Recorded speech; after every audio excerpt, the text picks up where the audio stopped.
Peace be upon you all. The Ansarullah community presents once again the true light. As the Prophet has said, seek knowledge from the cradle to the grave. This program will give you the answers to all your questions from the beginning of time until Judgment Day. The hourglass is almost empty, so come and hear the dynamic teachings of the Honorable Elijah Muhammad, Noble Drew Ali, Marcus Garvey, Clarence 13X, and all those Warners sent to raise you. The lost but now found sheep in the wilderness of North America. Come, listen, and question the man of the hour.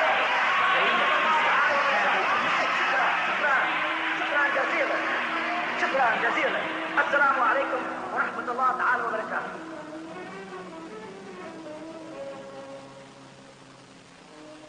نشهد أن لا إله إلا الله وحده لا شريك له.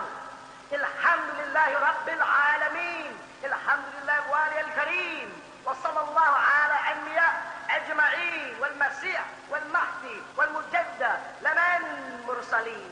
أما بعد. Are we not the bearers of witness that nothing would exist if Allah didn't create it? And that He is alone and has no part? And that all gratitude is for Allah subhanahu wa ta'ala, the sustainer of all the boundless universes. All gratitude is for Allah subhanahu wa ta'ala, the generous eternal friend.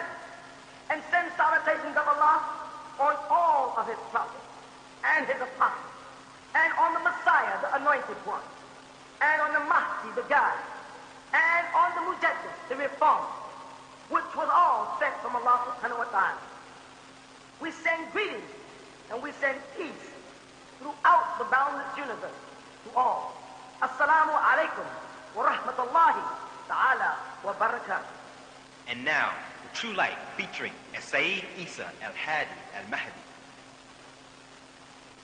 With regard to the rebuttal book that was published recently, I just came in a short while ago, so I was able to listen to the broadcast, today's broadcast on WWRL. With regards to, well, let me just preface what I'm going to say here first. With regards now, I read the book here, the Ansar called Rebuttal to the Slanderers. Without getting into any particulars, certain questions were raised with regards to the community, and of course Imam Isa addressed them to a certain extent, or to the best of, well, anyway, he addressed them. Some of them, not all of them, in my opinion. But I just wanted to say first that historically I have to agree with the teachings here, so on and so forth. But some questions were raised with regards to descendancy, and one question in particular with regards to Muslims and sex. Is that the name of the book? Sex Lives of the Muslims. Yeah. And I just wanted to ask with regards to that. In regards to the descendancy thing, where they have the pictures, the descendancy. Anyway, it was alleged in the back by somebody else in the family that the two pictures, that the third Caliphate, is that right? Caliphate? Khalifa Diyn Amen and Abdul Rahman was the same person. Assalamu alaikum. Wa alaikum salam. On page 125 of the rebuttal book, Yes. we started at the top with Muhammad Ahmad al-Mahdi, Yes. the great-grandfather. And then we passed down to his son, which is Imam Abdul Rahman al-Mahdi. Then on the next page, which is the 126th page, Yes. we're looking at 3 of his sons. And one of them is still alive today. The one in the upper right-hand corner, who Yes. they're saying is, where they made their mistake saying is Abdul Rahman. Abdul Rahman died in 1959. This man here, Ahmed, is still alive today in Sudan. He was here, in fact, a couple of months ago, right in the mosque visiting us. That's the one that's from 1935 and still living. That's right. He's still alive right now. Right. He's in Sudan. Whereas Imam Abdul Rahman, on the next page, the 25th, he died in the year 1959. Now, to the right of the man on the 26th page is Sayyid Sadiq's father, which is the man you see me with on the preceding page. We're standing there together pointing. Right, that was the Prime Minister. That's right, that's right. That's his father up there in the upper right-hand corner. Beneath his father is his father's younger brother, which is my father, Okay. Imam al-Hadi Abdul Rahman al-Mahdi.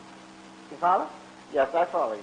Now, what they're saying is that we made a mistake and called Imam al-Hadi, my father, and his father, Abdul Rahman, the same person in a magazine many years ago. Okay. Now, but the fact remains that in the magazine that they found back then, yes, there was a mistake, but the mistake was not made by me because at the time I was in Sudan in the university.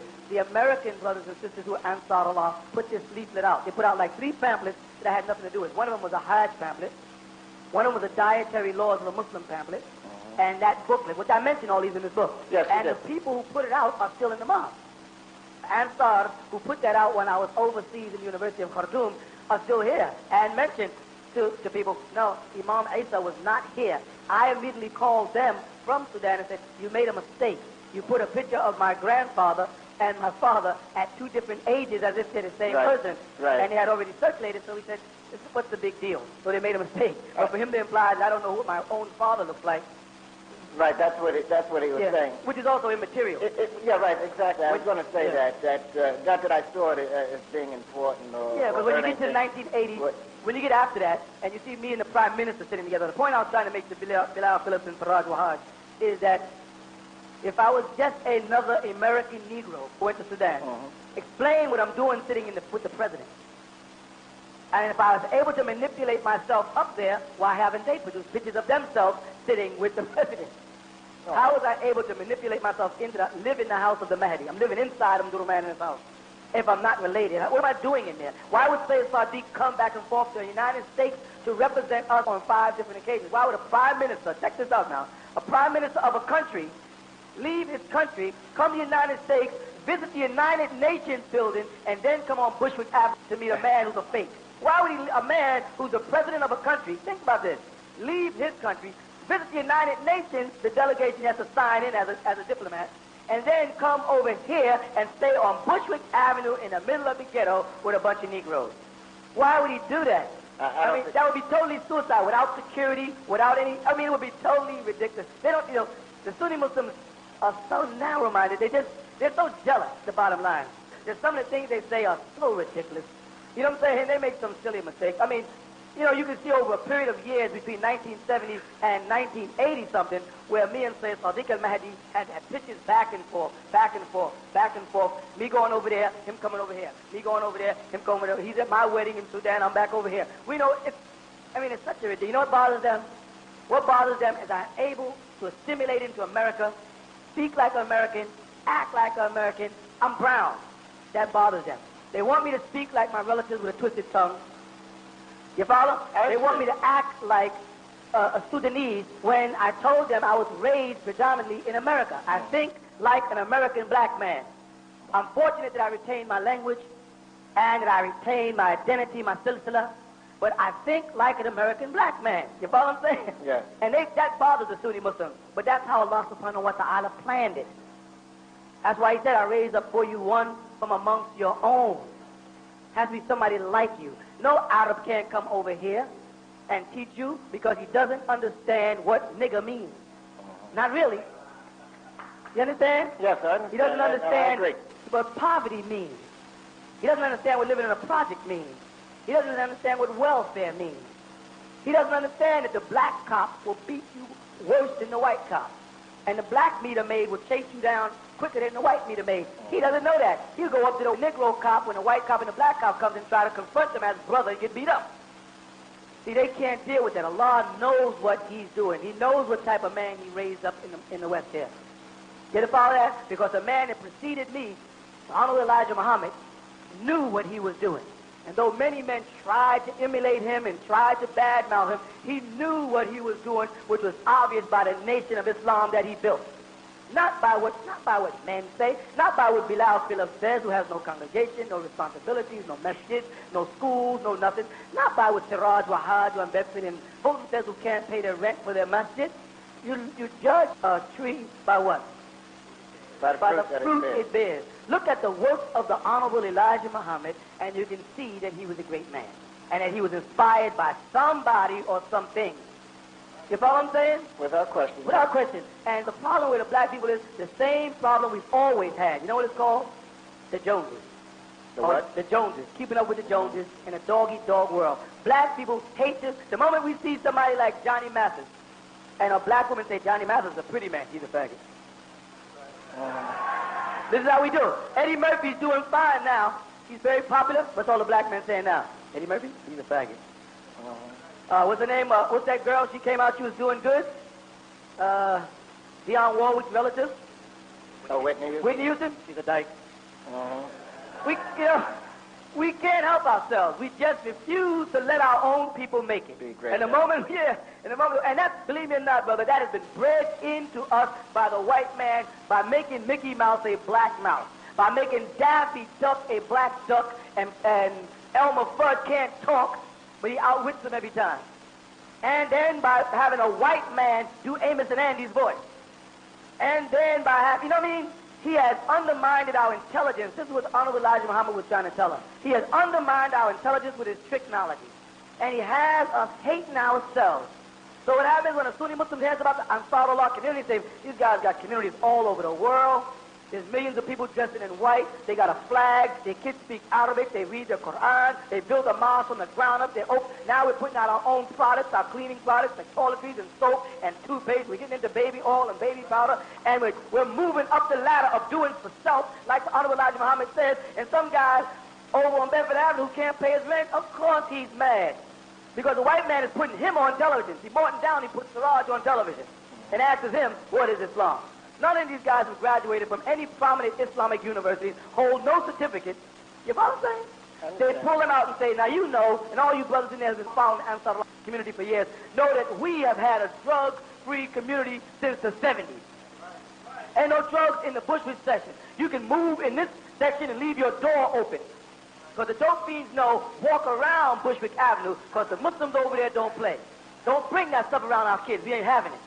So now, here these guys come up 3 years ago and chase 3 drug addicts off Bedford Avenue, and they're on every major magazine and newspaper in the country. Why? Because the white man wants to make a Siraj Wahad known because they know he doesn't know what he's talking about, and in due time they'll just embarrass him. You follow me? Now what the Arabs do, when they ask the Arabs what they think of Siraj Wahad, they'll say, well, he's a convert. He's an American Negro converted to Islam. You know, they'll write him down. Does he speak Arabic? Well, he doesn't speak fluently. He reads a little bit. You know what I'm saying? So ultimately, then when you ask the Arab, can you understand the Quran if you can't read Arabic? The Arab will say, no. There's no way you can understand the Quran if you can't read classical Arabic.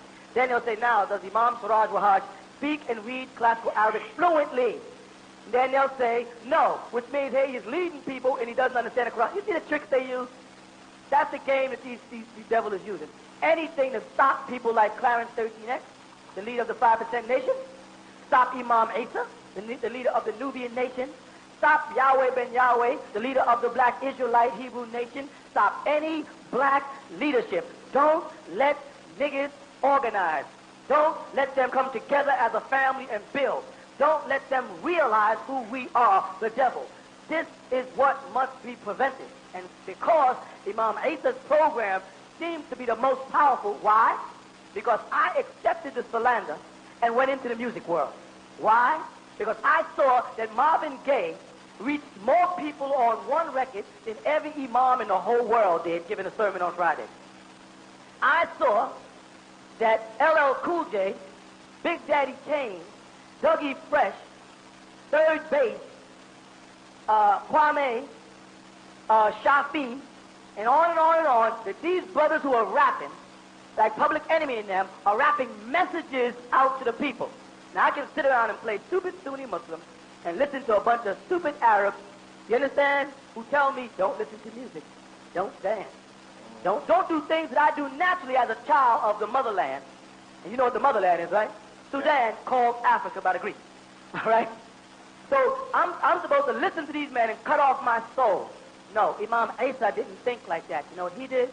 I went out and assimilated myself in the hip-hop world and got to know Africa Bambaataa and got to know Jazzy Jeff and got to know Dougie Fresh and got to know all of these rappers and sat down with them by building a recording studio that he talks about in the book.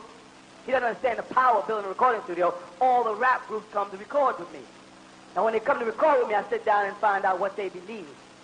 You follow? And what they want to do. And I come to find out these young brothers wanted to go out to do something about drugs, wanted to go out to do something about the condition of their people. I said, well, then go out with the truth.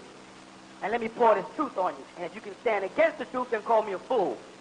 Now what happens is, because that, the Ansar Allah community, you go out there and look at like album jackets by this rap group, you see our flag on the back of it. You see Thanks to Imam Isa on the back of it. You see me now involving myself with the Zulu nation under African Mbata. They took their Shahada and became Muslim. And these guys don't have nothing else to do. Listen to me. The money they spent on that book, Ansar Cult in America by Bilal Phillips, they could have spent building their mosque. They could have spent opening a school for their kids. They could have opened a business to support themselves. I heard the Parado out there, I got 10,000 copies of this book sitting in the mosque that we got to sell or give away. They should have took the money that they spent printing that, them 10,000 books, and did something for their community. Or for the women there, so half of them would not be living in shelters or on welfare.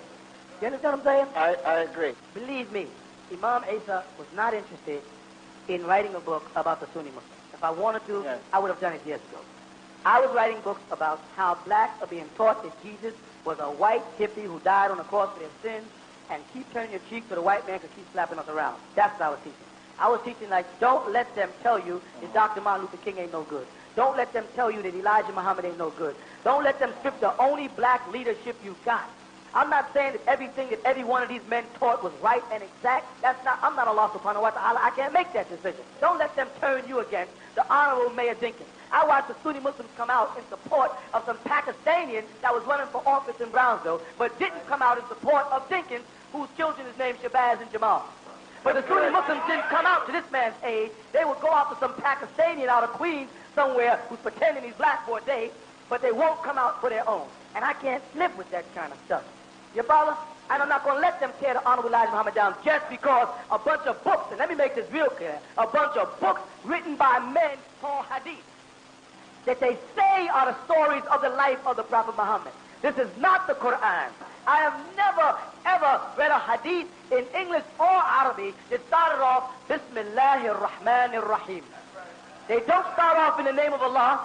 They don't start off in the name of Rasuluhu, his Prophet Muhammad. They start off in the name of men called friends or companions, Sahaba, or even women like Aisha, who shouldn't have been outside the house in the first place, because the Quran 33:33 tells you a woman's place is in the house. You follow? But these men want to live their whole life based on these traditions and lay aside the laws of Allah. I'm only teaching one thing, and that's why I'm hated. And the one thing I'm trying to teach is, first, that we believe Ashhadu an la ilaha illallah wahdahu la sharika lahu. That only, that's the most important thing. Allah alone. Then we will deal with his prophet. First, we got to establish tawheed in our heart. We got to learn to love Allah subhanahu wa ta'ala and give all gratitude, all praise, all thanks, like we say, Alhamdulillah Rabbil Alameen. All of it goes to Allah. In Surah Al-Fatiha, in the first verse that they've taken from the fifth part of the Quran and made the first, nowhere in that chapter do we get mention of the Prophet Muhammad. Nowhere. It's talking about Allah subhanahu wa ta'ala. Do you understand? That's my goal. My goal is to reinstill belief and loyalty and devotion in Allah wahdahu la sharika lahu. Alone, without partners. Then we'll deal with his prophets. And we'll deal with them in order. And that means from Adam down to Nabi Muhammad, Khatim Anbiya, the seal of the prophets. But we'll start understanding Adam and read. And we won't get a thorough story of the prophet Adam in the Quran. It's not there. We have to go to the Torah. And if you open your Quran to the 5th chapter and the 47th verse, the Sunni Muslims maliciously added the word was, kana, which is not even in there. When it says, we sent down this Torah to you, it has the word guidance, and they say was guidance in translation. You follow that? Yes. These are things that frighten me, because this shows that the devil is busy, and he's trying to make us not understand the beauty and the boundaries and the gifts of Allah subhanahu wa ta'ala. They're trying to turn us into men worshippers like they turned the Christians in when Jesus left the world and went to the bosom of Allah. They immediately turned him into a god. When Buddha left the world and went to the bosom of Allah, they turned him into a god. You understand? And those Sunni Muslims are trying to do the same thing now. They're trying to send us to hell. We worship who? Allah. Allah what? Alone. Who has what? No partners. Then if you want to say, Ashhadu an la ilaha illallah, wahdahu la sharika lahu, and then if you want to add Muhammad Rasulullah, fine. Once you establish in your mind first and foremost that you worship Allah and Him alone. You understand that? Yes. That's step one. But see, they lie. And I made a statement. And the statement is that a lot of men calling themselves Muslims are liars. They are devils pretending to be Muslims.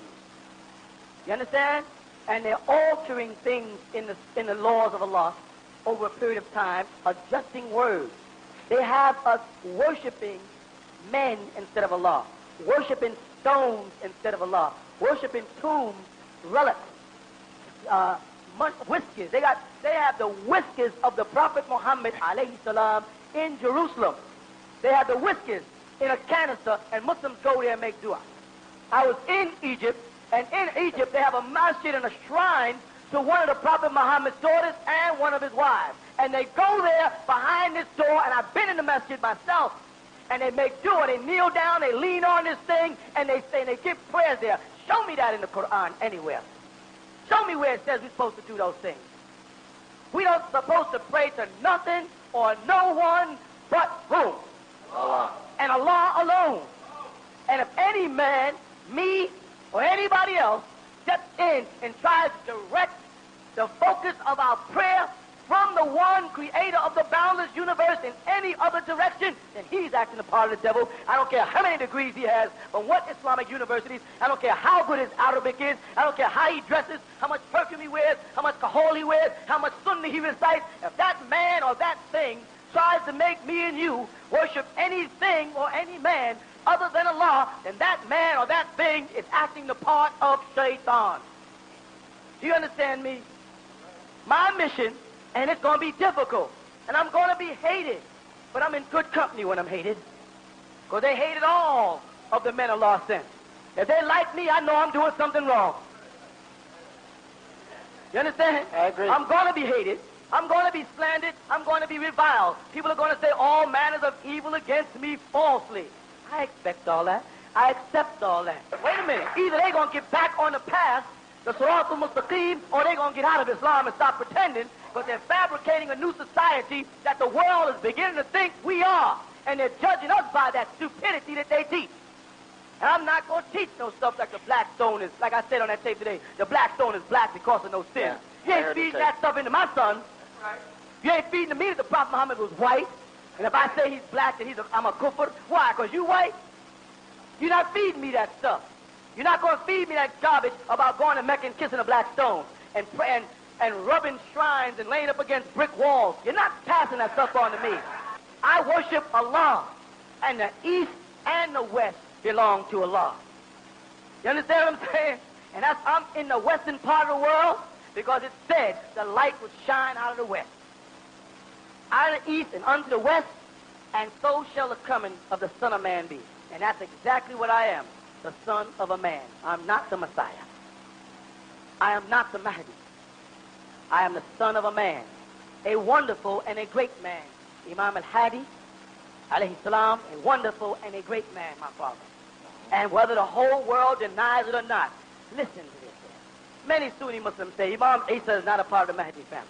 Do I need the Mahdi family to raise my people? Does it sound like with me talking I have to add that one more headache on my life? Wouldn't I be a greater man if I did this and said, I am not Sudanese, I am not tied to any Arabs, I was born and raised in America, I'm American Negro, now listen to me teach. Wouldn't I appear greater to be raised up in America, an American, without any Sudanese ties at all?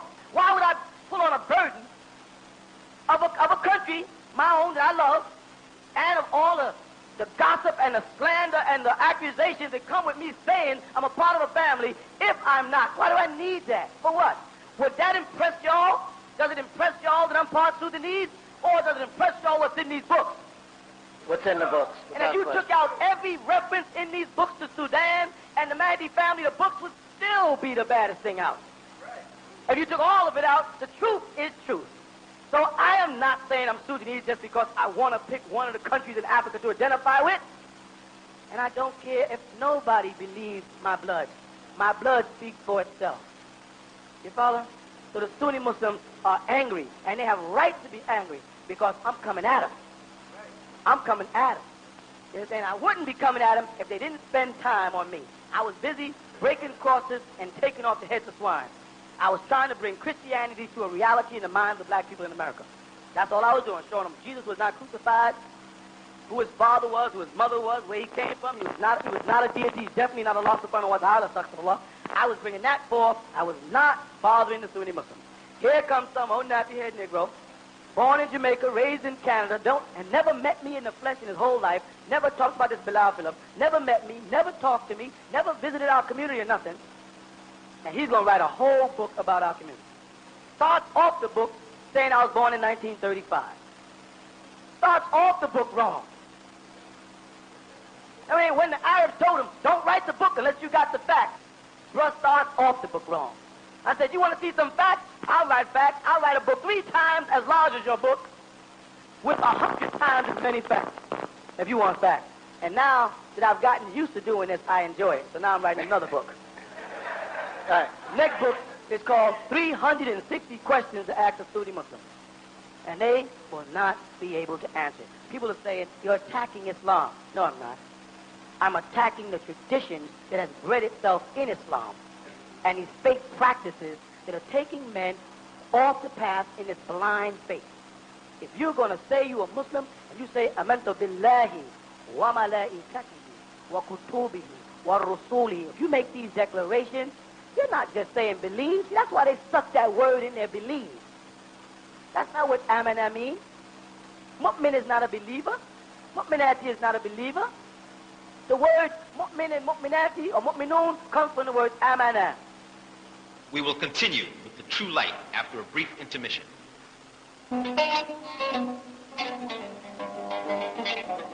Visit the original tents of Kedar, where we have available a vast selection of books, prayer beads, prayer rugs, plaques in Arabic, Qur'ans, and the Old and New Testaments of the Bible in Arabic.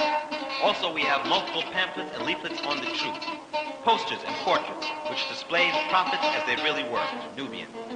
Now available, a full-color portrait of the Last Supper, the real Last Supper, portraying the Messiah Jesus and his disciples as they really appeared, as black men, Nubians. The original tents of Kedar is located at 717 Bushwick Avenue, Brooklyn, New York, 11221. Or call us at 718-452-9329.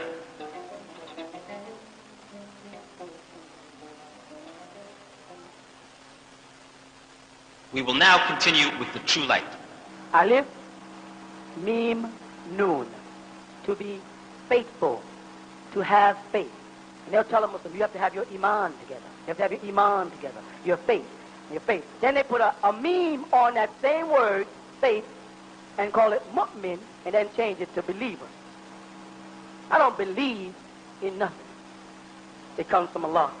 I have faith in it. I believe in you. I believe my boss is going to give me my check this week if I work. I believe my car is going to cross the Jersey Turnpike on my way to Philadelphia. But I'm not going to put my faith in it. I'm going to have the engine checked and make sure the gas tank is full. Then I can put a little faith in it. When it comes to Allah subhanahu wa ta'ala, I have faith in Allah. Kama huwa, as he is. I don't need nothing decorating him up. I don't need no colors put around him. I don't need no robes put on him. I don't need no rocks, no buildings, or no flesh. I believe in him, kama huwa, as he is, and his unique qualities. Because the Father. I'm content with that. And that's what I'm here to teach you. That now that Islam is in the West, it's going to be at its best. It's going to be pristine purity. And if they can't deal with it, get out the ring. Go ahead. Well, Wait, let me comment on this sex life of a Muslim book. say again? The sex life of a Muslim book that I've written. Oh, That's one of their comments. This is not for you. I understand where you're coming from. I can feel it. Believe me, I feel it. I'm talking to people who they question about the sex life of a Muslim. They say Imam Isa wrote a book called The Sex Life of a Muslim, and it is disgusting. I just want to ask them how they get their kids. They still teach their kids that a stork flies You can't do that in project, first of all. The kid might get lost. Storks fly over houses. How do the Sunni Muslims make babies? Do they have sex? You understand what I'm saying? Why are they trying to take one of the most prominent things in everybody's life and pretend that it does not exist? And then have children raising them and not telling them about it. The whole Muslim world needs to write books on what Islam says about sex. If you disagree with what I say, then write your own book and prove it wrong. You understand what I'm saying? Yeah. Write a book about sex and say this is wrong because look, this is wrong because of look, this is wrong because of... But don't pick up the book and say this is wrong because it's disgusting. Why? Because I'm explicit. The book says for adults only on it. Now, if you give it to your kid, that's your fault. If you see your kid with it and don't take it out of his hand, that's your fault. If you saw your kid with the wrong kind of comic book, you take it out of his hand. This is because I've met too many Muslims in my years. Because when you become an imam of a community, people come to you with their problems. You understand? Most brothers who are not leaders don't know that. And so you think, gosh, I've been hearing this for 20 years, all these different rumors and things. I'm going to write a book as explicit as I possibly can about sex for a Muslim. What he can and what he cannot do. Here's where their problem comes in. They want me to put in the book things that Hadith says and say that Allah says it. And I'm saying I am not going to do that. Then don't ask me to write it in a book because some guy from Pakistan or Russia or Saudi wrote it in a collection of Hadith and you worship it. I don't believe that. That is up to you to make the decision. The things that Allah does not mention specifically or explicitly in the Quran, I am not taking it upon myself to add to that. He didn't say you can't, so I'm not saying you can't. I'm saying, like he says, go into your wives by any way you wish, because she is a fertile ground for you, was what the Quran says. Allah didn't even drop to the level of dwelling on subjects like that. Those are animalistic attributes. Allah didn't address those filthy, low subjects, as they call them. What do you people think Allah is? He's not dwelling on your sex life. Lam yalid wa lam yulad wa lam yakul lahu kufuwan ahad. Those words are telling you right there that he does not indulge in any form of sex, and he is not the product of any form of sex, because the root word in there is walid. You understand? He did not father any child, nor was he fathered by anybody. He doesn't deal in those subjects. He speaks to you in general. I gave your wife as a helpmate to you. Your wife is fertile for you to produce. He doesn't get into the intricacy about your sex life. What you do and what you don't do, that's our animal nature. You understand what I'm saying? That's a human being in us that makes us dwell on how much pleasure we need to have and how often we need to have that pleasure. And for them to involve Allah in it is blasphemy. It's ridiculous. It's a book about sex because Muslims, like everybody else, have to know about sex. What's clean, what's unclean. About artifacts that are being used, how dangerous these things can be. About diseases like syphilis and gonorrhea and now AIDS and who knows what they'll have next year. They have to know this. And if no Muslims don't write about this, and I've been around a lot of them Pakistanis, I'm going to tell you, they're so soft, you can coat them in marshmallow and sell them. They ain't got no masculine bones in their body at all. Because they've been raised in an all-male society. They wasn't allowed to have girlfriends. I'm not saying you can go have a girlfriend. But don't make girls think it's wrong for seeing men as cute. And don't make little boys think it's wrong for seeing little girls as pretty. If your little boy sees a little girl in the neighborhood, he's a Muslim, he says, Daddy, I think she's pretty. Yeah, she's pretty. Then you explain to him why he doesn't pursue her, why he doesn't try to take her virginity, etc., etc., etc. But you don't just say that's wrong, you don't look at girls, that's a sin, you're going to hell. And then you're wondering why your son is soft. Comes home, he's getting beat up every day. You got to raise your son hard. Make him a man. You understand what I'm saying? If you don't, he's going to be soft. And you're going to feel bad when your son is getting beat up. Because you're going to want to beat him up for getting beat up. We're trying to raise a nation, the Nuwabian nation. I'm talking to the women in there. Y'all want men or y'all want woe men? What do y'all want? Tell the men what you want. Muhammad didn't tap dance into Mecca. He fought his way back to Mecca. Right. Jesus was turning tables over. He wasn't no punk. Abraham came to get Lot by force. He fought a battle. He wasn't no pushover. And I'm not saying that we have to be revolutionists, and especially not against each other, but we have to be prepared against anybody who comes against us to defend our family and our women. Is that right or that wrong? That's correct. And if they call me crazy for that, then let me wobble in my insanity. Go ahead. Well, I don't know what to say beyond that, but no, actually, of course, issues like sex and things like that have to be addressed, and I didn't read the book, Sex Life of a Muslim. Anyway, in Bilal's book, okay, when he spoke on the issue of sex, I noticed in the rebuttal you didn't address it. Of course, I knew that I had a book on the press called Sex Life of a Muslim. Say again? I knew I had a book that was in the press at the same time called Sex Life of a Muslim that I had just finished. So the reason why I didn't have to address that subject in this book is I had just finished a whole book that was getting ready to come out within a couple of days called The Sex Life of a Muslim that addresses each one of the Sunni Muslim subjects that's in Bilal's book already. The reason why I didn't deal with the pictures extensively in this book is because I knew I had another book coming out right after called Our Pictures of Sin. You follow what I'm trying to say? And they'd be able to go right there because when I had finished writing the stuff that I got on the Sunni Muslim, I could put it in the back of a truck. I had so much stuff. This thing was almost 4,000 pages. I had to throw away stuff and say, I can't use all this stuff here. I had did so much research on Siraj Wahaj and them, I felt like their parents. Well, I said, I'm not going to use this stuff. It ain't even fair to do this to these kids. You know what it is, though? When you grab them for straws, and when they came down after 20 years of trying to really get down to slandering Imam after all the years and all the slander, I've been tolerating it for a long time, when they really got down to trying to write a book, they didn't come up with anything. Yeah, I agree. They really could go, and they came up with it. And when you read the book, it's like, come on, look at these people you went to. People who've been out the mosque 15 years ago. Some guy had the audacity to tell them, this tickles me to death, and they believed it. How can you believe that me and a guy took a truckload of the coins to a bank on Utica Avenue? How can somebody in there? That's how you know the guy who wrote the book don't have no bank account, first of all, and know he's still living in the project. First of all, they won't even count that stuff. They'll tell you, I ain't counting this. Plus, how did me and this guy carry $500,000 worth of coins? So how come the government don't know?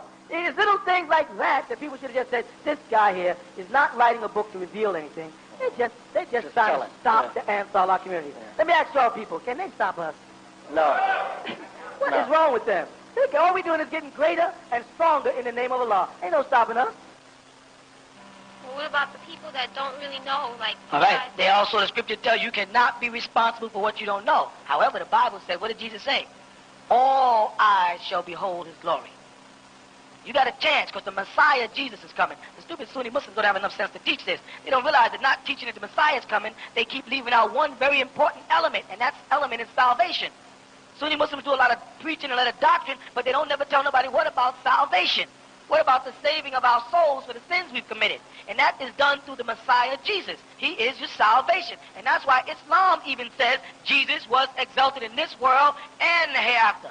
That's why Islam teaches that the Messiah, Jesus, will come back at the end of the world, because he is the Savior. He is the source of salvation. And them fools won't teach that. Salvation is to come, not here. And Muhammad told us, Inna Nasrullahi Qareeban. Surely the help from Allah is coming. In the 2nd chapter, 214th verse. Inna Nasrullahi Qareeban. When his disciples or his followers turned to him and said, Muhammad, when will the aid come? He said, surely the aid is Qareeban, near. They say nigh because they don't want us to understand what it means. They know black people don't use words like nigh. It says then, إِذَا جَا نَصْرُ اللَّهِ وَالْفَتْحِ Nasrullah, Nasrullah, إِذَا جَا نَصْرُ اللَّهِ Ansar Allah. What do they call Jesus' followers in the Quran? Nasri, Nasri, Nasrullah. You people are the true followers of the Messiah. You would be real Christians.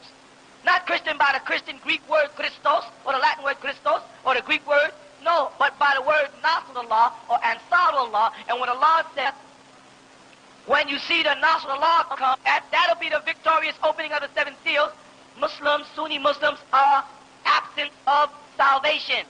Ask them, what is their salvation? They have no answer. They read hadith, they read books, they pray, they go to Mecca, they fast, but they don't speak about salvation. Though Rasulullah Muhammad did say that Jesus was coming at the end of the world in all their hadith, but they won't talk about it. And that is the salvation.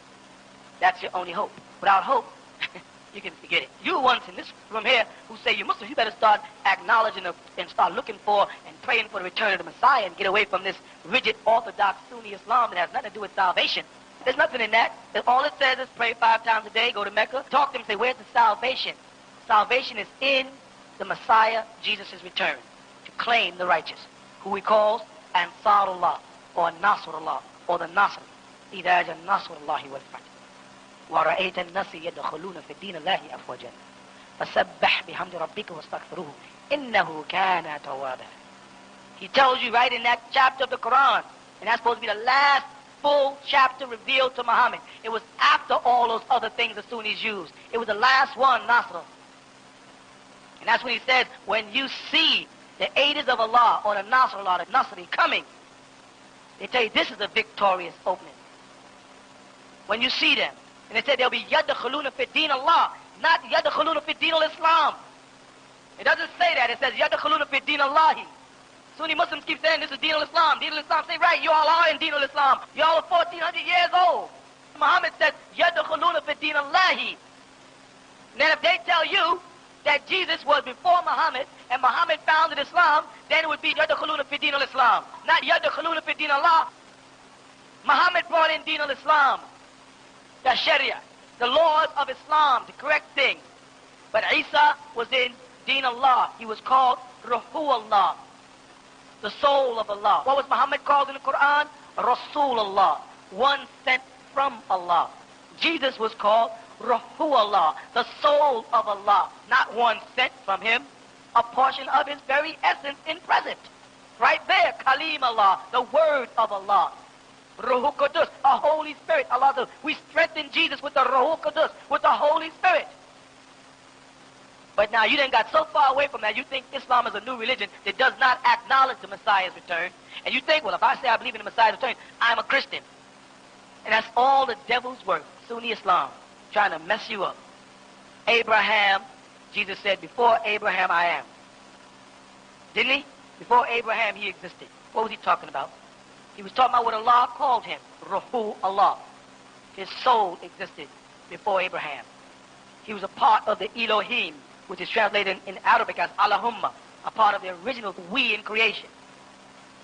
And he is your salvation. You better get back on the right path, because I don't know where someone misled you people, but Jesus is your salvation. Ask the Sunni Muslim, where's the salvation in Islam? They ain't got none. They're still 1,400 years ago talking about Deen al-Islam. It's Milla Ibrahim, Deen Allahi. When you see people, yadkhuluna fi Deen Allahi, entering into the Deen Allah, it says. Not when you see people entering into the Deen al-Islam. What's the difference between Deen Allah and Deen al-Islam? Deen al-Islam is prompted by hadith and traditions and customs of men, and Deen Allah is prompted by his holy scriptures. Because Allah speaks, not men interpreters. I know my religion was Deen al-Islam in the time of Muhammad, but Muhammad said, yadkhuluna fi Deen Allah. And I said, if you open your Quran in the 2nd chapter, 20 to 14th verse, it tells you, don't think you're going to get away with anything that the children of Israel didn't get away with. Don't think you're not going to suffer what the children of Israel suffered. You're going to get it all. Then at the end of that statement, they said, well, Muhammad, when is Jesus coming? When is the Nasrullah? When are the Ansars coming? And he said, Inna Nasrullahi Qareeban. Surely, Inna Nasrullahi, the Nasrullah. See that? You ask our pale Arab who the Sunnis worship, what's a Christian in the Quran? They'll say Nasri. He's a Nasri. Then is that related to Nasrullah? No, it doesn't. They say, isn't that the same word? That's like saying, isn't, what do they call it, skim milk and homogenized milk? No. One is skim milk and one is homogenized. Okay, but are they both milk? No. This is sheer stupidity. And they're trying not to have you receive the gift of heaven. They're trying not to have you receive the gift of the glory of salvation through the Messiah, Jesus.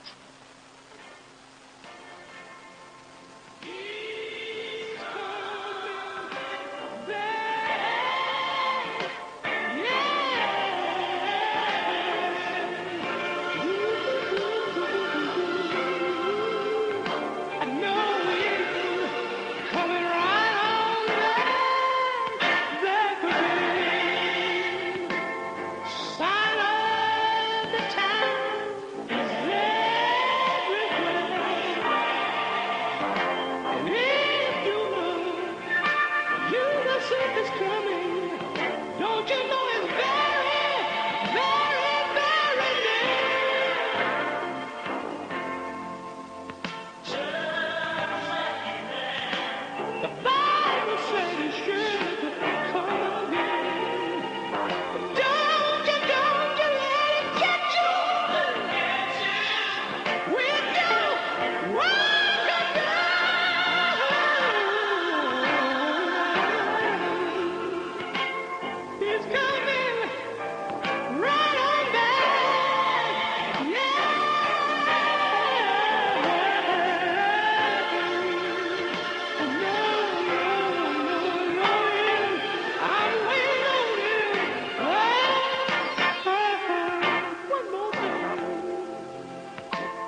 may say, wow, Imam sounds like a Christian.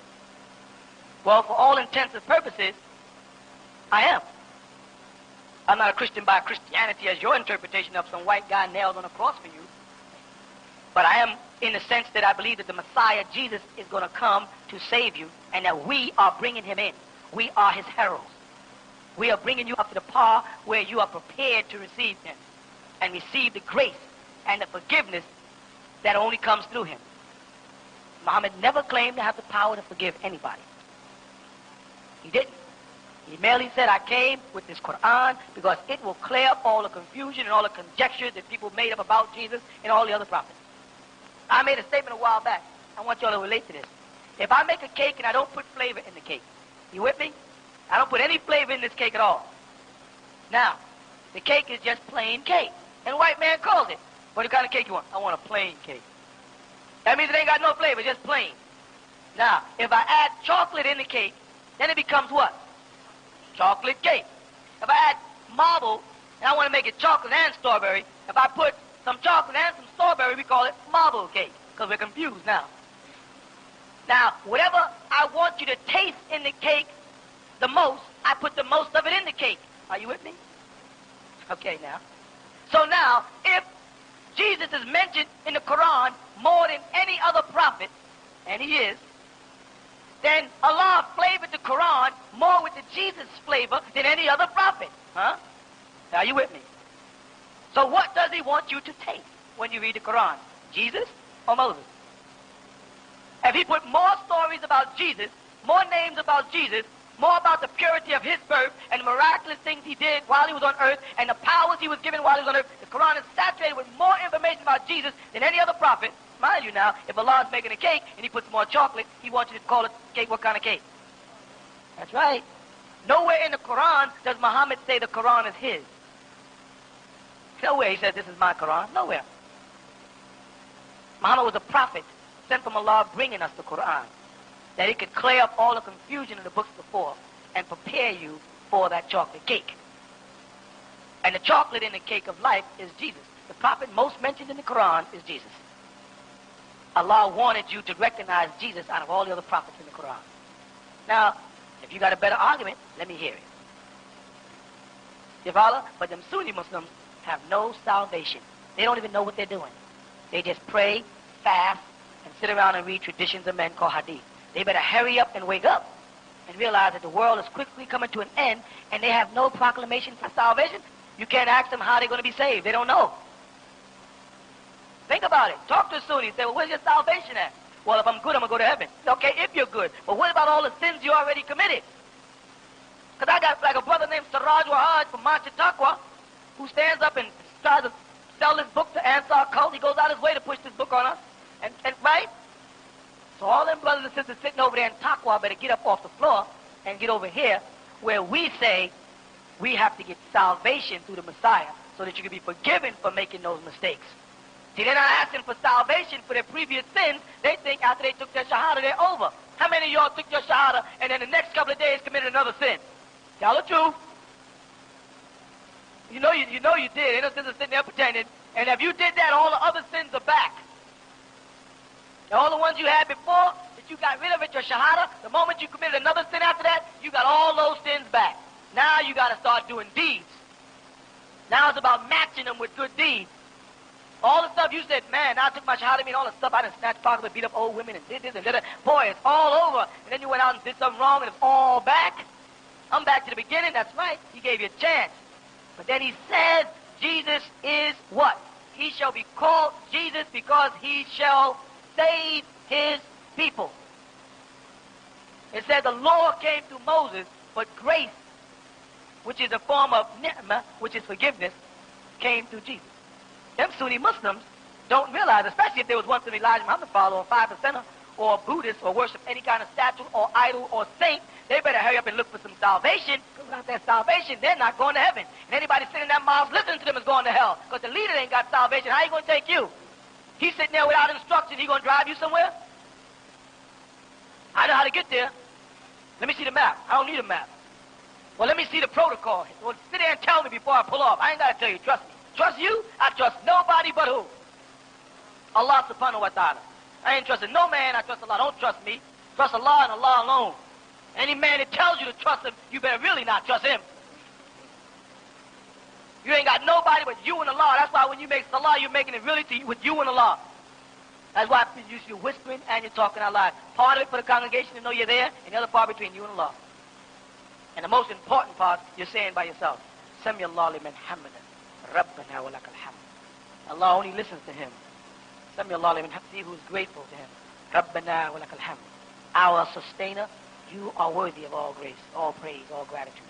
Those are the words you whisper. Sami Allah liman hamadan, Rabbana wa lakal hamd. Those are the things you whisper. That's between you and him. Nobody else. If somebody binding partners with Allah, they're going to hell if they don't have some form of salvation. If you're a Sunni Muslim, you think your salvation was 1,400 years ago, and here you didn't committed a sin after the 1,400 years ago. You didn't committed a sin in 1967. Here you talking about you're going to be saved because what Muhammad did 1,400 years ago. You better clean up your act. And start looking for the Messiah like the Prophet Muhammad predicted that will come and remove the sins from the world and hopefully remove them sins out of your heart for when you were binding partners with Allah. Do y'all understand what I'm saying? And that sounds like Christianity, then I'm a Christian. If you think I'm going to sit around and be what you are, and you don't have no direction, you out your mind. I'm not getting no car and let you drive me somewhere and you don't know where you're going. Now, if that upsets you, I'm sorry I'm upsetting you. But the truth is truth. Want me to water it down so I can feed your ego? Because that's what black people do. You know, they like that, you know. They like you to water things down so you can feed your ego. Don't talk like that, brother. Don't say this way. Don't do that, brother. It says the scripture comes with a sword, a two-edged tongue, just cutting up lies. My job is to come here and cut up lies. I didn't come here to win no popularity contest. I didn't come here to be liked. That's not my job. My job is wherever I see a lie to correct it with the truth, regardless of who it hurts. What does the Prophet Muhammad say about that? Speak the truth, though it is bitter to others. What I might be saying may sound like a bitter pill, but it's the truth, and you know it is. You know what I'm saying is true. You might not like it. You might not like me, but I'm not going to dance with you anyway, so you ain't got to like me. I'm not here for that. My job is to clear up the lies. And I've been doing it for 20 years, and nobody's been able to stop us. When you read our doctrine, who can stand against you? You're the only group of people looking for people to ask you questions. Everybody else is trying to avoid questions. The only people out here can answer questions are you. Because you got a book, say, well, wait a minute, I'll be right back. I'm going to find in this book here. Page so just be patient. Page so let me see. Here it is. Or you say, I'll be back, so I'm going to Sunday and act that crazy, man. When I come back Monday, I have this answer if you got the patience. We're the only ones that can do that. Why? Because Allah has showered his blessings on us. But don't think every time I talk to you, I'm going to massage your ego and make you feel good, because that's not my job. Sometimes I got to tell you the truth, and it may sound harsh, but it's true. I don't like everything I say either, frankly speaking, but I got to live with it because it's true. And it hits me the way it hits you. Truth is truth regardless of what I like. Sometimes I say things I feel like saying, shut up, because I didn't committed myself to something. My mouth won't even let me not say it. I'll try to control my mouth, and the answer will come out anyway. But that's where Allah plans things. You understand? That's what reformation means. People will have to content with the truth. And we have to reform it, bring it back to its pristine purity. We follow Millah Ibrahim. We follow Abraham's religion. If you have any further questions, call now. Area code 718-452-9329. 718-452-9329. If you would like a taped copy of today's broadcast, contact the original tent of Kedar by calling area code 718-452-9329. 718-452-9329. Come out to the village of the Ansarullah community, where we are raising the 144,000 children of light. Come home to the Tabernacle of the Most High and get your questions answered by visiting the Hall of Knowledge every Sunday afternoon from 1 p.m. to 5 p.m. at 548 Hart Street, Brooklyn, New York.